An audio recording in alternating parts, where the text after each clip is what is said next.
Hello বন্ধুরা, star জলসার জনপ্রিয় ধারাবাহিক রাঙামতি তীরন্দাজ। ইতিমধ্যে এই ধারাবাহিকে দেখা যাচ্ছে ন্যাশনাল চ্যাম্পিয়নশিপের জন্য কোয়ালিফাই হয়েছে রাঙামতি। আর রাঙামতির এই সাফল্যে খুশি তার পরিবার। কিন্তু বাড়ি ফিরতেই পাল্টে যায় চিত্র।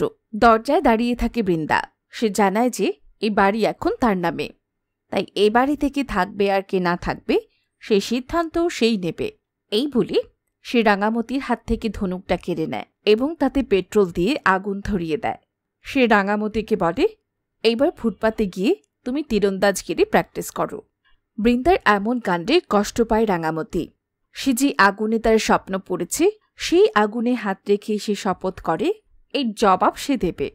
তো বন্ধুরা, বৃন্দার ষড়যন্ত্রের যোগ্য জবাব কি করে দেবে রাঙামতি, সেটাই এখন দেখার পালা। তো দেখতে থাকো ধারাবাহিক রাঙামতি তীরন্দাজ। আর নতুন নতুন ভিডিও পেতে অবশ্যই সাবস্ক্রাইব করো আমাদের চ্যানেলটি। ধন্যবাদ।